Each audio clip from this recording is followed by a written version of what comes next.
Oke, saat ini kita akan mencoba latihan untuk membuat store prosedur. Sebelumnya kita akan melihat dulu struktur dari database yang akan kita gunakan. Adapun database yang akan kita gunakan adalah Dortwin. Coba kita buat diagramnya ya. Jadi di sini ada table order. Di sini adalah untuk daftar order, semua order yang ada. Di sini ada table product.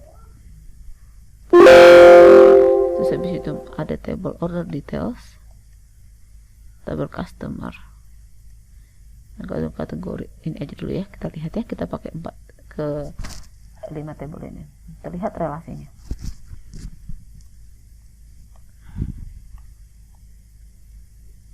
Kalau dari relasi ini kita bisa melihat bahwa table order dia kan ada order ID, customer ID, employee ID, order date. Berarti inilah table order yang berisi tentang informasi pemesanan yang ada di Northwind ini. Jadi nanti di sini ada tulisannya customer. Jadi satu customer ini beli apa aja ada di sini. Jadi yang dia beli apa adanya di order details. Dia akan memberi beberapa produk. Nah, nama produknya kita dapat ambil dari tabel produk. Nah, nama customer yang membeli kita ambil dari tabel customer. Nah, produknya sendiri kategorinya apa aja kita akan ambil dari tabel kategori. Itulah informasi yang bisa kita lihat dari order ini. Sekali lagi saya ulang. Tabel order isinya adalah daftar dari semua order yang ada. Nah, misalnya customer A akan membeli pada tanggal 27 September 2021. Ini order date ya.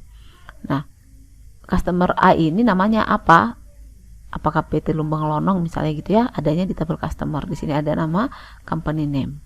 Apa yang dibeli oleh PT Lumbang Lonong tadi, produknya apa saja gitu, masuklah ke tabel order detail. Dia bisa membeli banyak produk di sini ya. Nah, produknya apa saja nih namanya? Kita akan melihat dari tabel produk. Nah, dari product name. Nah, begitulah. Jadi kita nanti akan ngejoin dari tabel-tabel yang ini ya untuk melakukan proses pembuatan store prosedur ataupun selection yang tadi ya. Oke. Sekarang kita ingin membuat sebuah store prosedur di mana nanti store prosedur ini untuk menampilkan nama produk, tanggal pembelian dan jumlah produk yang dibeli oleh setiap customer ya. Jadi nanti di sini ada beberapa hal yang perlu kita perhatikan. Yang kita tampilkanlah nama produk. Tadi kita akan ambil dari tabel produk ya. Oke. Tanggal pembelian ada di tabel order. Nah, jumlah produk ini ada di order detail. Oke. Dan setiap customer berarti ada di tabel customer. Nah, inilah nanti tabel-tabel yang akan kita pakai. Nah, untuk menampilkan ini apa query-nya? Coba kita buat query-nya ya.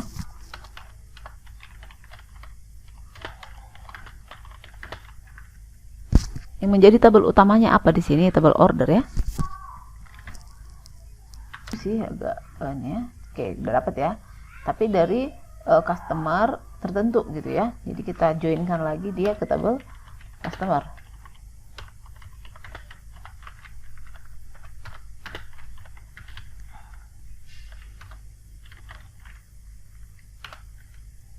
Oke, jadi dot customer ID ya. Karena kalau kita lihat di tabel diagram ini, penghubung antara tabel order dengan customer adalah customer ID. Di sini ada customer ID, di sini ada customer ID. Jadi kalau penghubung antara order dengan order detail adalah order ID. Nah, bisa juga kalian lihat di sini ya. Kalau lihat di sini FK order customer between customer and order. Nah, kita bisa melihat apa hubungannya. Dari sini kita bisa lihat. Oke, sekarang kita jalankan nama customernya apa gitu ya. Oke, karena butuhnya tadi untuk setiap customer ya, untuk setiap customer. Nah, karena ini untuk setiap customer berarti where-nya ada di customernya. Where customer ID sama dengan, nah ini akan menjadi masukannya. Nah, karena ini akan menjadi parameter masukannya, jadi kita akan membuat sebuah variabel untuk customer ID ini. Kita mendeklar sebuah variabel namanya customer varchar. Jadi di sini bukan customer ID ya, tapi inilah customer name karena nanti namanya yang akan kita masukkan sebagai masukan. customer name. Oke, berikutnya kita akan ngeset customer name ini apa. Misalnya customer, kita lihat dulu tabel customer ya.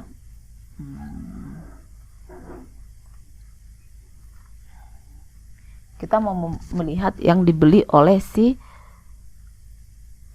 customer yang bernama, let's say lah, yang ada namanya itu Gudos ya, si Godos ini ya, Godos. Bukan Godos, customer name-nya ya, company name-nya adalah Godos.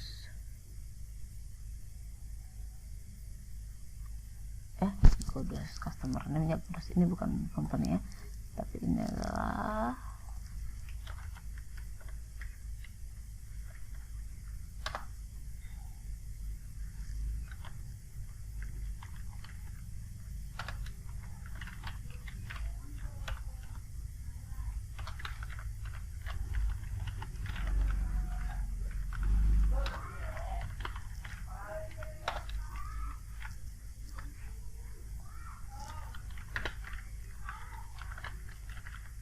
siapa tadi namanya? Kita coba ya, Gudos Cucia Tipika. Nah, seperti ini.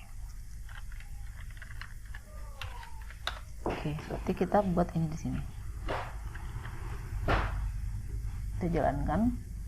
Nah, completion dia nggak mau balik, kan ya, ini adalah company name.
Ini salah ya, customer ID. Oke, kita coba running. Nah, dia udah bisa nih, muncul lah dia jualan si Kokotipa ini. Yang mau kita tampilkan tadi di sini adalah nama produknya. Nanti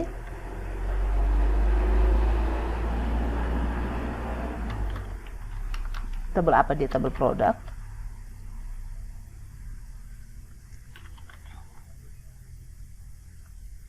Kemudian tanggal pembelian berarti order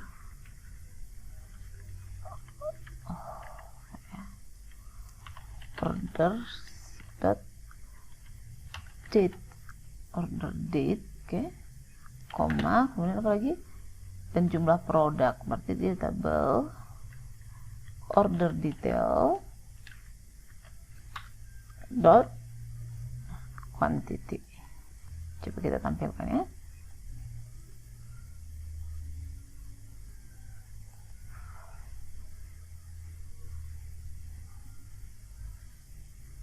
Nah, ini kenapa nggak mau? Karena kita belum melakukan inner join produk di sini ya. Jadi dia tidak ditemukan katanya.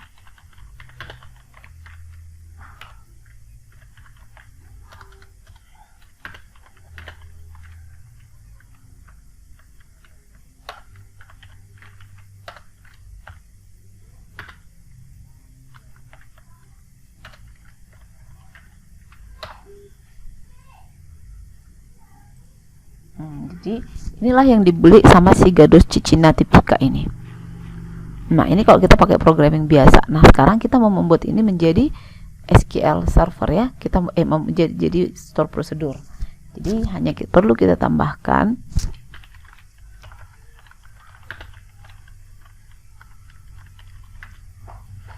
kita berikan nama prosedurnya. Nah, ini kita akan mendeklarasikan sebuah variabel yang akan menjadi parameter masukan dari si store procedure tersebut, yaitu customer ini.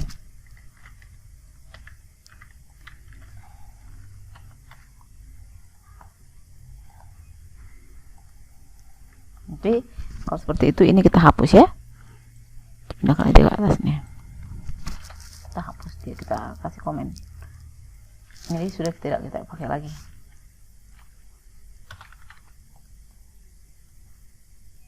Nah, store prosedurnya sudah berjalan ya, sudah sukses dibuat. Jadi gimana cara mengeksekusi ini? Kita tinggal mengeksekusi seperti ini.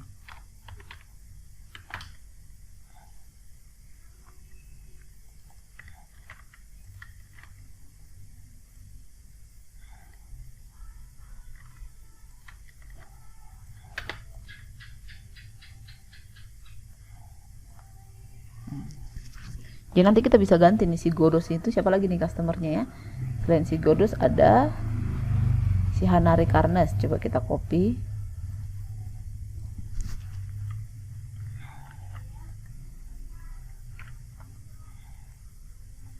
Nah, muncullah yang dijual oleh si Kanari Harness.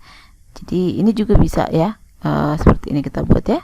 Jadi tinggal kita masukkan saja parameternya. Jadi parameter ini adalah parameter dari customer. Nah, begitu caranya buat store prosedur.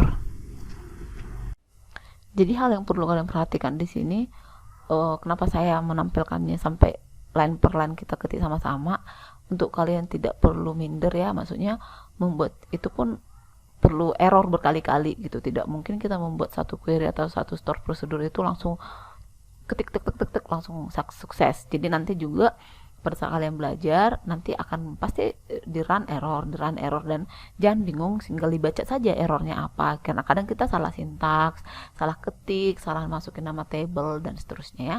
Jadi untuk selanjutnya masih di topik store prosedur, nanti coba kita buat dulu nih menggunakan database dan table yang sama. Kita latihan yuk membuat store prosedur untuk menampilkan total pembelian per bulan untuk customer tertentu. Jadi di sini apa yang kata kuncinya? Total pembelian per bulan untuk customer tertentu.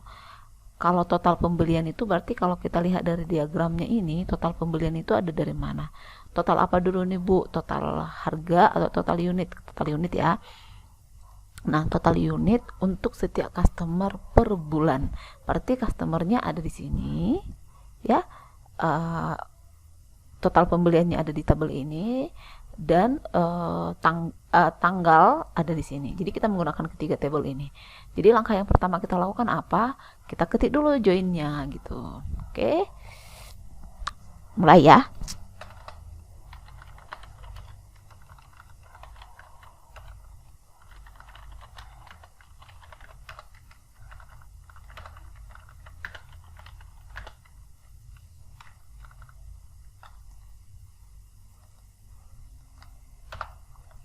Jadi kita membuat dengan cara yang lain ya. Ini kalau ini kan pakai join, kita sekarang pakai koma aja seperti ini. Order, apalagi nih?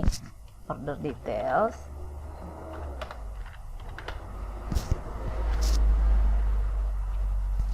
Sama apa lagi tadi, satu lagi? Order details dan customer.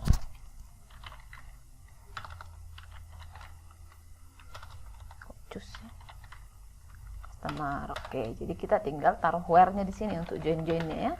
Where berarti di sini order dot order ID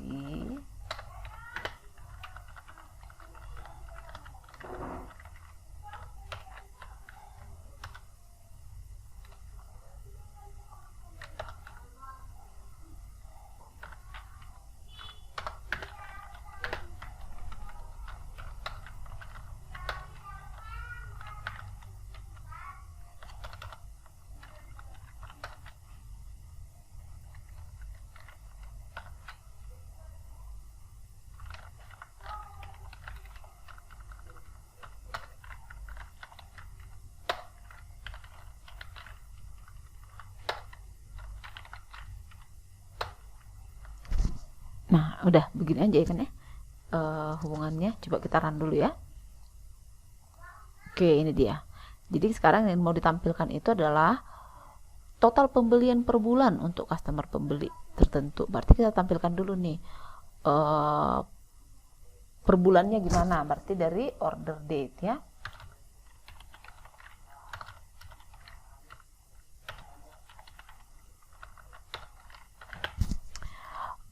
Customer, berarti customer name ya.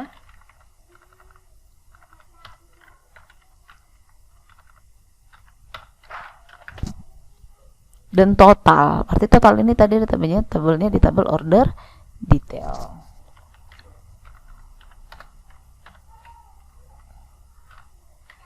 Nah, karena kita mintanya total, jadi kalau kita tampilkan seperti ini, coba kita lihat ya. Kita tampilkan seperti ini kan dia nggak akan ngetotal nih punya si, kalian bisa lihat ya, punya si Vince. Jadi kalau coba kita order dulu nih, kita order.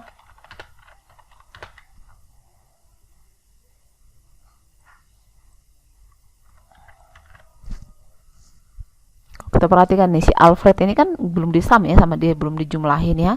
Jadi saya pengen maunya ini ya udah penjumlahan gitu. Jadi kita buat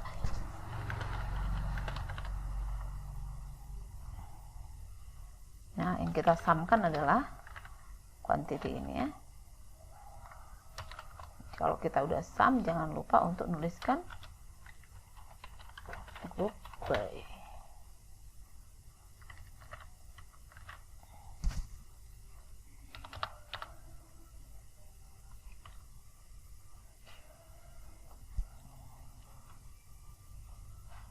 Katanya di sini ada error nih, column order customer ID invalid in order clause because, nah dia harus sama yang ada di sini ya. Coba karena udah nggak ada lagi, jadi order ID-nya ini udah nggak boleh seperti ini. Kita ganti karena dia tidak ada di tabel di grup ya. Errornya seperti itu. Oke, sekarang udah begini nih. Si Alfred tanggal 8 ada 30, tanggal 10 ada 20, tanggal 10 tanggal 13 ada 21. Nah, ini udah by date ya. Tapi kan sebenarnya ini ada bulan yang sama kan ya. Bulan ini per bulan untuk customer tertentu. Jadi kita pengen tahu ini si Alfred ini kan ada 4 berapa kali per 1 2 3 4 5 6. Ada 6 kali 6 hari dia ngebeli, yaitu di tahun 97, tanggal 25 bulan 8, bulan 10, bulan 10 kembali. Nah, harusnya kan 10 ini masih satu bulan yang sama kan ya. Ini harusnya dijumlahkan kan ya. Habis itu tanggal di bulan 1 lagi dan di bulan 3 di tahun 1998. Tambahkan aja ini ya, biar kita nggak susah per tahun, per bulan. Nah, sekarang kita deklarasikan dulu, karena yang menjadi ini adalah parameter masukannya adalah customer, berarti nanti kita akan memasukkan dia customernya adalah customer name ini ya. Nah, ini company name.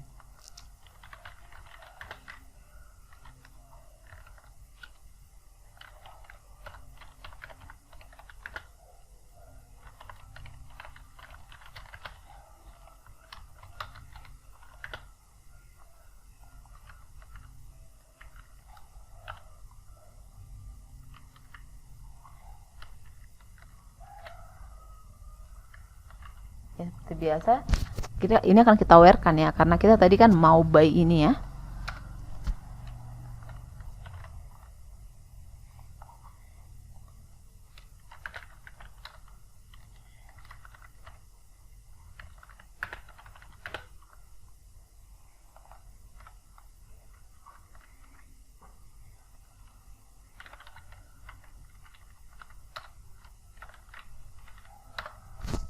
Coba kita run ya.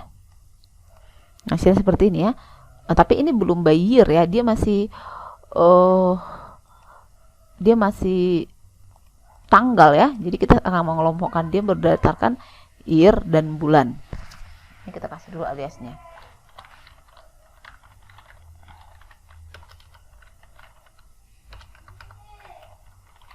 Kenapa kita kasih seperti ini? Karena kalau kalian perhatikan ini masih no column name. Jadi kalau kita udah berikan ini, nah dia sudah ada total pembelian. Nah, sekarang kita mau mengelompokkan ini. Gimana caranya kita memanipulasi terhadap date ini? Jadi kita tinggal buat aja fungsi year dari ini kan order date ya.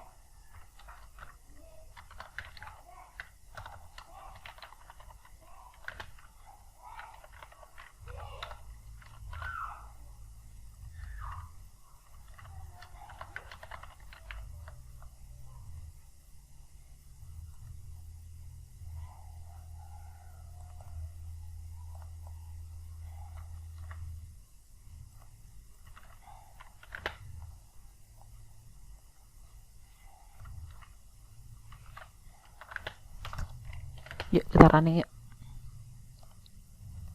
Nah ada bulatnya, benar ya, bulan 8, bulan 10. Tapi ini kalau kita perhatikan dia belum dijumlahkan sama dia nih. 10 masih 10. Kenapa? Ya hapuskan yang di sini, jadi dia pasti akan seperti ini nih. Oke ya. Jadi udah muncul nih Albert Verkinste bulan 8, bulan 10 dia jadi kita kelompok ya, per tahun dan per bulan. Nah sekarang kita mau mendeklarasikan, jadi kita mau membuat sebuah store prosedur untuk menampilkan total pembelian per tahun per bulan untuk customer tertentu. Nah gimana kalau misalnya menampilkan total pembelian per tahun per bulan untuk customer tertentu.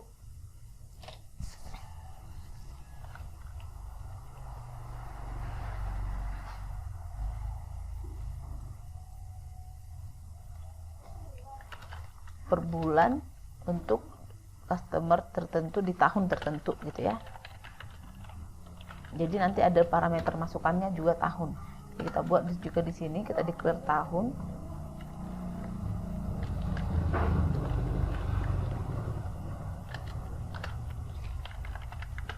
Tahun itu integer, kita set misalnya gini.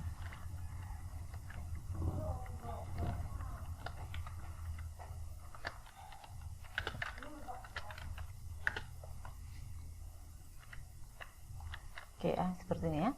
Nanti kita di sini akan kita tambahkan where n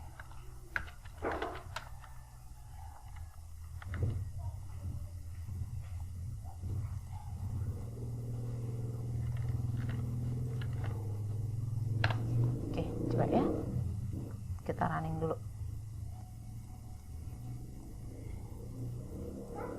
Oke, benar ya, sudah muncul ya. Nah, sekarang kita tinggal buatkan store prosedurnya seperti biasa. Ini juga cuma approach gini ya, harus lengkap. Kita buatkan SP, name, dan tahun. Oke, nah ini kita sudah tidak pakai lagi, tetap saja di sini. Oke.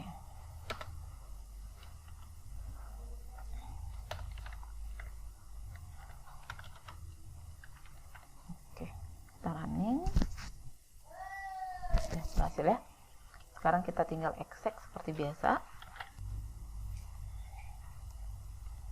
Nah, jadi kalau kita ganti ini menjadi 1997 ya seperti ini ya. Oke, nanti silahkan kalian latih untuk mengerjakan ini ya. Kalian latih, kalian ulangin apa yang saya kerjakan ini, terus nanti dikumpulkan di end of the day ya, dicoba untuk mengerjakan ini, dikumpulkan di end of the day. Nah kita lakukan ini step by step sampai error-errornya pun dipertontonkan. Itu tujuannya seperti tadi ya, memang untuk mengerjakan store prosedur atau mengerjakan programming itu ya pasti akan ada error. Tidak apa, baca errornya perbaiki, baca errornya perbaiki, seperti itu saja. Oke, sampai jumpa lagi di topik selanjutnya. Selamat belajar semuanya.